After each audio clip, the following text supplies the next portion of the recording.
जय श्री गणेश। नमस्कार। मैं आचार्य संजय द्विवेदी। मेरे समस्त प्रबुद्ध दर्शकों का मेरे चैनल पर हार्दिक स्वागत है। प्रिय दर्शकों, आज मैं मीन राशि का दिसंबर माह का मासिक राशिफल लेकर आपके सम्मुख उपस्थित हूँ। दिसंबर माह में जो ग्रहों की स्थितियां हैं तथा जो ग्रहों के परिवर्तन होंगे वो इस माह में आपके लिए किस प्रकार का लाभ देने वाले हैं, किन भाव में प्रबलता आएगी, इस माह में आप कितना लाभ ले सकते हैं, कहीं पर कोई समस्या है तो उसका क्या निराकरण है, संपूर्ण विश्लेषण मैं पूर्ण तर्क के साथ करने जा रहा हूं। प्रिय दर्शकों, इस राशिफल को आप अपने लग्न राशि तथा चंद्र राशि दोनों के अनुसार देख सकते हैं। दिसंबर माह में प्रारंभिक समय में जो ग्रहों की स्थितियां वो इस प्रकार होंगी। लग्न में ही राहु का गोचर चल रहा है। आपके तृतीय भाव में लग्नेश गुरुदेव बृहस्पति होंगे। आपके पंचम भाव में मंगल का गोचर चल रहा है जो नीच राशि में गोचर कर रहे हैं। आपके लिए सप्तम भाव में केतु का गोचर है। आपके लिए भाग्य भाव में सूर्य और बुध का गोचर चल रहा है। दसम भाव में शुक्राचार्य का गोचर चल रहा है तथा इस माह में शनिदेव आपके द्वादश भाव में गोचर कर रहे हैं, जहां पर ये वक्री से मार्गी हो चुके हैं। इस माह में पहला परिवर्तन शुक्राचार्य का, जब 2 दिसंबर को शुक्राचार्य राशि परिवर्तन करके आपके एकादश भाव में प्रवेश कर जाएंगे, जहां पर ये मित्र की राशि में होकर अत्यंत बलवान हो जाएंगे। इसी प्रकार से पुनः 29 दिसंबर को राशि परिवर्तन करके द्वादश भाव में प्रवेश करेंगे, जहां पर मित्र की राशि में, मित्र के घर में इनका एक महायोग बनेगा। 16 दिसंबर को सूर्यदेव का राशि परिवर्तन आपके भाग्य भाव से आपके कर्म क्षेत्र में हो जाएगा। इसी प्रकार से इस माह में बुध वक्री से मार्गी हो जाएंगे तथा मंगल मार्गी से वक्री अवस्था में चले जाएंगे। जैसा कि आप सबको पता है कि राहु का गोचर मीन राशि के लिए लग्न में चल रहा है। अब जब भी कभी इस प्रकार की स्थिति बनती तो स्वास्थ्य समस्याएं कहीं ना कहीं कष्टकारी होती हैं। इसी प्रकार से इस समय में मानसिक तनाव तथा राहु का प्रभाव अनावश्यक भय को बढ़ाने वाला होता है, अनवांटेड फियर देता है तथा भ्रम की स्थिति के कारण कुछ समस्याएं अवश्य होती हैं। इसी प्रकार से राहु का जो प्रभाव है वो वर्तमान शनिवत है, तो कार्यों में विलंब कुछ हो सकता है। कार्य तो होंगे परंतु कुछ देर हो सकती है। इसी प्रकार से राहु का दुष्प्रभाव आपके भाग्य को कुछ निर्बल करने वाला है। परंतु अच्छाई यहां पर यह है कि शनिदेव तथा गुरुदेव बृहस्पति का जो लग्न के स्वामी, उनका विशेष प्रभाव भाग्य भाव की निर्बलता को दूर करने वाला होगा, जिससे एक संतुलन की स्थिति बन रही।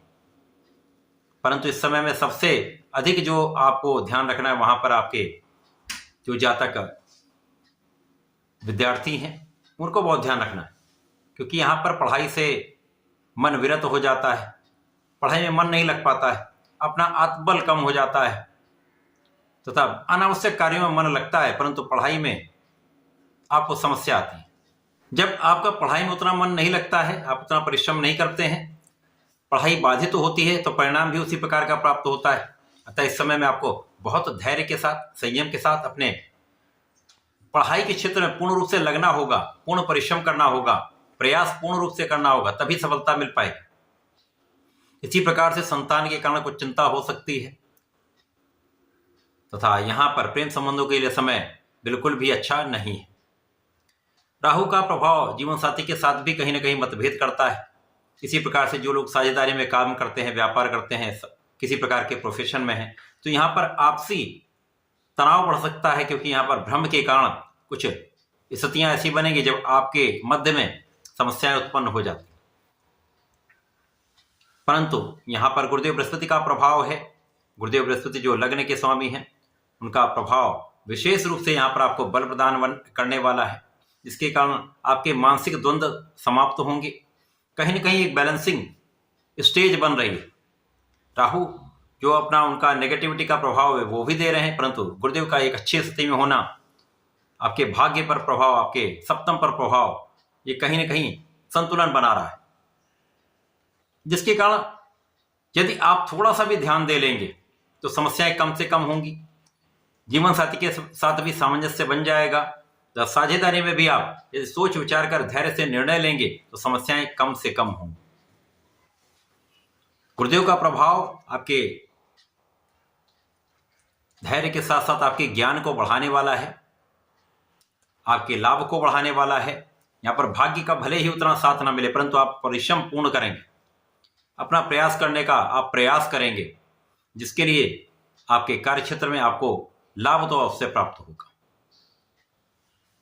गुरुदेव का प्रभाव निश्चित रूप से कई समस्याओं का समाधान करने वाला है, क्योंकि जब आप धैर्य से कोई निर्णय लेते हैं, सोच विचार कर कार्य करते हैं,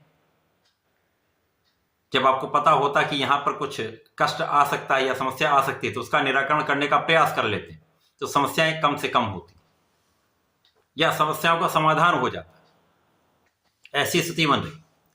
इस समय में आपके व्यय बढ़े होंगे। इस माह में निश्चित रूप से अनावश्यक व्यय होगा। स्वास्थ्य में कुछ व्यय हो सकता है, कुछ बिना कारण की यात्राओं में आपका व्यय हो सकता है, कुछ आपके आध्यात्म में व्यय हो सकता है, कुछ यात्राएं आपके लिए लाभान्वित करने वाली होंगी। जब आप तीर्थ यात्राओं का धर्म कर्म के कार्यों में आप अपना व्यय करेंगे, वहां पर आपका व्यय हो सकता है। इस समय में आपके शत्रुओं पर आपका संपूर्ण अंकुश रहने वाला है।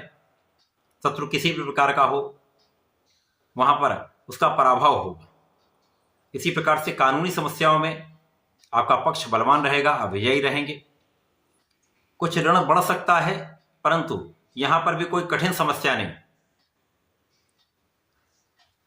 आपका धर्म कर्म का जो कार्य है वहां पर प्रबल रहने वाला है। आप धर्माचरण करने वाले हैं, आप जस्टिफाइड रहने वाले हैं, सोच विचार कर कार्य करने वाले। यदि आप अपने परिवार के मध्य में सामंजस्य बनाकर चलते हैं, सोच विचार कर बात करते हैं, कोई भी कठिन बात नहीं कहते हैं, चुभने वाली बात नहीं करते हैं, तो यहाँ पर आपका परिवार आपके साथ में रहने वाला है। कहीं किसी प्रकार का कोई मतभेद नहीं है। परिवार का पूर्ण आपको सहयोग मिलेगा तथा इस समय में धन का लाभ तो होगा, परंतु धन का आप संचय नहीं कर पाएंगे, बचत उतना नहीं कर पाएंगे। अब दसम भाव में शुक्राचार्य गोचर कर रहे हैं। शुक्राचार्य जो मीन राशि के लिए आपके अष्टम के स्वामी तथा आपके पराक्रमेश हैं, इनका गोचर आपके दसम भाव में है। तो कहीं ना कहीं से अचानक ही आपके लिए कुछ ऐसी स्थितियां बनेंगी जब आप अपने परिश्रम से, अपने प्रयासों से अपने कार्य क्षेत्र में कुछ लाभ प्राप्त कर लेंगे।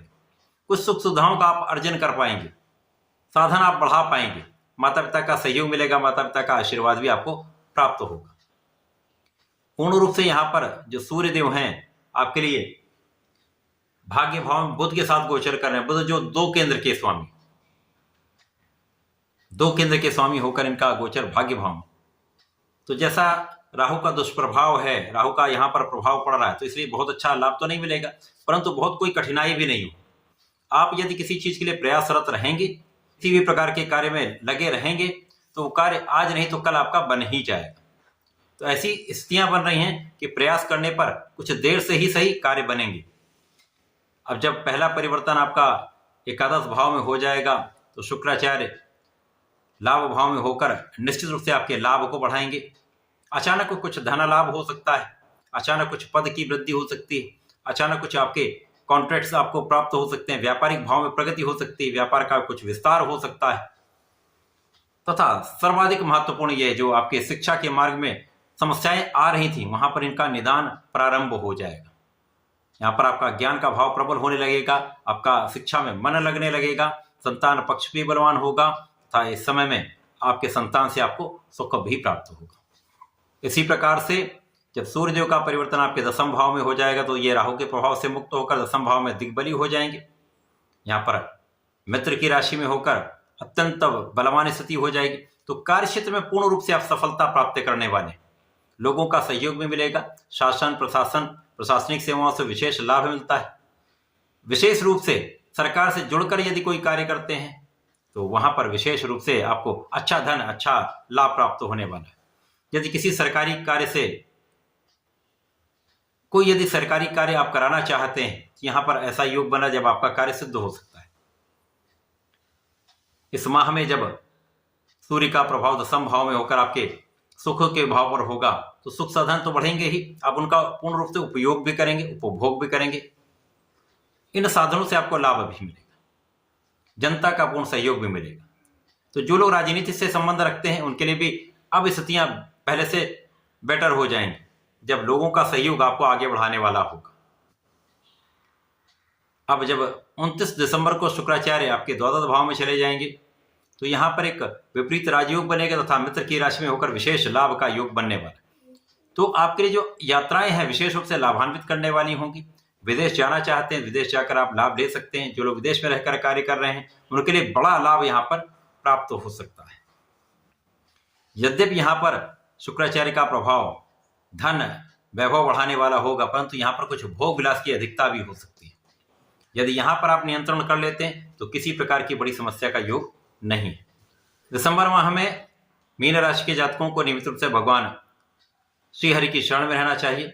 विष्णु सहस्त्रनाम का प्रत्येक गुरुवार को पठन करना चाहिए अथवा श्रवण करना चाहिए। ओम नमो भगवते वासुदेवाय का कम से कम एक माला का जप नित्य कर लें। कठिन समस्याओं से निकल जाएंगे। सभी कार्यों में सफलता अवश्य प्राप्त होगी।